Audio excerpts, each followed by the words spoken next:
Learners, welcome to VV Infotech. இதுக்கு முன்னாடி வீடியோவில் நம்ம என்ன பார்த்தோம்னா ஜாப் ஒர்க் இன் ஆர்டர்ல மாஸ்டர்ஸ் எப்படி கிரியேட் பண்றது அப்படிங்கிறத பத்தி பார்த்தோம். அந்த லிங்க் வந்து நம்ம டிஸ்கிரிப்ஷன்ல கொடுத்துருக்கோம். ஜாப் ஒர்க் இன் ஆர்டர்ல மாஸ்டர் கிரியேட் பண்றது பத்தின டீடைல்ஸ் வந்து நீங்க பாத்தீங்க அப்படின்னா தான் அதோட கண்டினியூட்டியா தான் நம்ம இந்த வீடியோ போட போறோம்.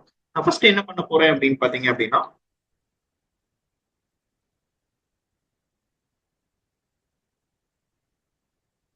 அதர் வவுச்சர்ஸ் போய்க்கிறேன்.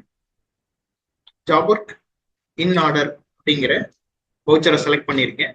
இதுல வந்து பாத்தீங்க அப்படின்னா கஸ்டமர் 1 இங்க வந்து என்ன ஃபினிஷ்டு குட்ஸ் அப்படிங்கிறத நான் கொடுத்துக்கிறேன். நீங்க வந்து ஒரு 10 நம்பர் கொடுக்குறேன்.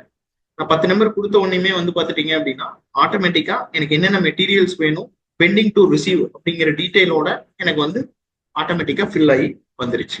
நான் இப்ப என்ன பண்றேன் அப்படின்னு பாத்தீங்க அப்படின்னா ஒரு பெயிண்டிங் ஒர்க் பண்றேன் அப்படிங்கிற மாதிரி வச்சுக்கலாம். ஒரு மெட்டீரியலுக்கு நான் 500 rupees நான் வந்து லேபர் வந்து நான் சார்ஜ் பண்றேன். நான் ஜஸ்ட் என்டர் கொடுத்துட்டு நான் சேவ் பண்ணிக்கிறேன். So job work in order நான் போட்டுட்டேன். இதுக்கு அடுத்தது வந்து பாத்தீங்க அப்படின்னா என்னோட கஸ்டமர் என்ன பண்ணுவாங்க அப்படின்னா மெட்டீரியல் எனக்கு கொடுப்பாங்க. ஸோ நான் மெட்டீரியல் ரிசீவ்டு ஃப்ரம் கஸ்டமர் அப்படிங்கிற வவுச்சர் டைப் நான் ஆல்ரெடி கிரியேட் பண்ணியிருக்கேன். ஸோ இங்க வந்து நான் அந்த கஸ்டமரை செலக்ட் பண்ணேன் அப்படின்னாலே ஆட்டோமேட்டிக்கா அந்த ஆர்டர் நம்பர் இங்க எடுத்துட்டு வந்துடும். நான் எதுவுமே பண்ண வேண்டிய அவசியமே இல்லை. ஜஸ்ட் செலக்ட் மட்டும் பண்ணேன்னா போதும். எனக்கு என்னென்ன ரா மெட்டீரியல்ஸ் அவங்க கிட்ட இருந்து ரிசீவ் ஆகணுமோ அது எல்லாமே வந்து ஆட்டோமேட்டிக்கா ஃபில் ஆயிடும்.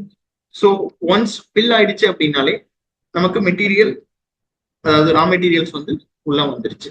ஸோ நான் என்ன பண்ண போறேன் அப்படின்னா இப்போ அந்த ரா மெட்டீரியல்ல ஃபினிஷ்டு குட்ஸா நம்ம சேஞ்ச் பண்றதுக்கு ஒரு ப்ரொடக்ஷன் என்ட்ரி வந்து நம்ம போடணும் இல்லைங்களா? ஸோ நான் அந்த ப்ரொடக்ஷன் என்ட்ரி போய்க்கிறேன்.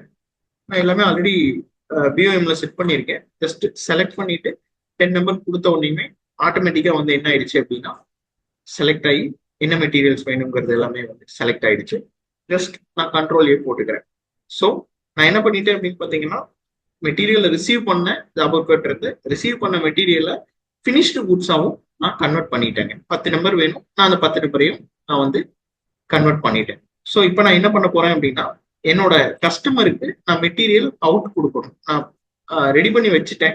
ஸோ அந்த மெட்டீரியலை நான் என்ன பண்ண போறேன் அப்படின்னு பார்த்தீங்கன்னா அவங்களுக்கு கஸ்டமருக்கு நான் கொடுக்குறேன். அதுக்கும் நான் வந்து பாத்தீங்கன்னா ஜஸ்ட் கஸ்டமரை செலக்ட் பண்ணனாலே அந்த ஆர்டர் நம்பர் ஆட்டோமேட்டிக்கா எடுத்துட்டு வந்துடும். சேவ் பண்ணிட்டு இங்க வந்து பாத்துட்டீங்க அப்படின்னா ட்ராக்கிங் நம்பர் அப்படின்னு சொல்லிட்டு ஒரு விஷயம் கேட்கும். இது எதுக்காக அப்படின்னா நான் இது வந்து லேபர் பில்லா தான் நான் வந்து ரைஸ் பண்ண போறேன் இல்லைங்களா? ஸோ அதுக்காக இதை வந்து டிசியா கன்சிடர் ஆகிக்கும். நான் சேல்ஸ் போடுறதுக்கு வந்து எனக்கு யூஸ் ஆகும். அதுக்காக நான் இந்த ட்ராக்கிங் நம்பர் அப்படிங்கிற ஒரு ஆப்ஷனை வந்து நான் இங்க கொடுக்குறேன். இதுக்காக தான் நான் டெலிவரி நோட் அப்படிங்கிற ஆப்ஷனையும் நான் எனேபிள் பண்ணியிருந்தேன். ஏன்னா டெலிவரி நோட் எனேபிள் ஆக்டிவேட் பண்ணல அப்படின்னா இந்த இடத்துல ட்ராக்கிங் நம்பர் கேட்காதுங்க. ஸோ நான் வந்து ஜஸ்ட் என்டர் கொடுத்துட்டு நான் வந்து என்ன பண்ணிக்கிறேன் அப்படின்னா சேவ் பண்ணிக்கிறேன். ஸோ நம்ம என்ன பண்ணோம் அப்படின்னா மெட்டீரியல் அவுட் கொடுத்துட்டோம், கஸ்டமருக்கு மெட்டீரியல் அவுட் கொடுத்துட்டோம். நம்ம கிட்ட இருந்து ஸ்டாக் வந்து நில் ஆயிடுச்சு. ஸோ அடுத்தது நான் என்ன பண்ண போறேன் அப்படின்னு பாத்தீங்க அப்படின்னா சேல்ஸ்ல போயிட்டு ஜஸ்ட் அந்த கஸ்டமரை செலக்ட் பண்ணேன் அப்படின்னாலே இங்க வந்து அவங்களுக்கு போட்ட அந்த டிசி நம்பர் இங்க எடுத்துட்டு வரும். நான் ஒரு லேபர் இன்வாய்ஸ் வந்து நான் ஜென்ரேட் பண்ணணும் இல்லைங்களா? ஜஸ்ட் அதுக்காக என்னோட அந்த டிசி நம்பரையும் நான் ட்ராக் பண்ணிட்டேன். ஸோ என்டர் கொடுத்துட்டு அந்த டிசி நம்பரை க்ளோஸ் பண்ணிக்கலாம். என்ன ஆயிரும் அப்படின்னு பாத்தீங்க அப்படின்னா ஆட்டோமேட்டிக்கா ஸோ சேல்ஸ் ஜாப் ஒர்க் சேல்ஸும் நம்ம போட்டுட்டோம். நம்ம வந்து பாத்தீங்க அப்படின்னா என்னென்ன டிரான்சாக்ஷன்ஸ் பண்ணோம் அப்படின்னு பாத்தீங்கன்னா first job work in order போட்டோம். அதுக்கப்புறம் கஸ்டமர் இருந்து மெட்டீரியலை ரிசீவ் பண்ணோம். அதை வந்து ப்ரொடக்ஷனா நம்ம வந்து ரா மெட்டீரியல் வந்து ஃபினிஷ்டு குட்ஸா சேஞ்ச் பண்ணோம். சேஞ்ச் பண்ணதுக்கு அப்புறம் மெட்டீரியல் அவுட் கொடுத்தோம் கஸ்டமருக்கு. ஸோ ஃபைனலா வந்து பாத்தீங்கன்னா நம்மளோட லேபர் இன்வாய்ஸையும் நம்ம ரைஸ் பண்ணிட்டோம்.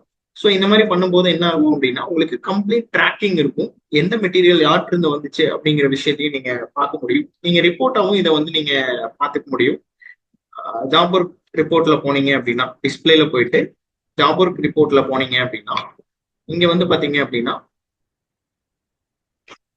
மெட்டீரியல் மூவ்மெண்ட் ரெஜிஸ்டர் அப்படின்னு சொல்லிட்டு ஒரு ரிப்போர்ட் இருக்கும். இதுல போனீங்கன்னா எவ்வளவு மெட்டீரியல்ஸ் நமக்கு ரிசீவ் ஆச்சு, ஃபினிஷ்டு குட்ஸா நம்ம எவ்வளவு சென்ட் பண்ணோம் அப்படிங்கிற டீட்டெயில்ஸும் நீங்க பார்த்துக்க முடியும். இதுலயும் வந்து பாத்தீங்கன்னா நேச்சர் ஆஃப் ப்ராசஸிங் எவ்வளவு டைம் எடுத்துக்குது அப்படிங்கிற மாதிரியான டீட்டெயில்ஸும் நீங்க வந்து பாத்துக்க முடியும். நான் அதுல என்டர் பண்ணாதனால இங்க வந்து பாத்தீங்க அப்படின்னா எம்டியா வருது. ஹோப் இந்த வீடியோ ஜாப் ஒர்க் பண்றவங்க எல்லாத்துக்குமே யூஸ்ஃபுல்லா இருந்திருக்கும்னு நம்புறேன். தேங்க்யூ, தேங்க்ஸ் ஃபார் வாட்சிங்.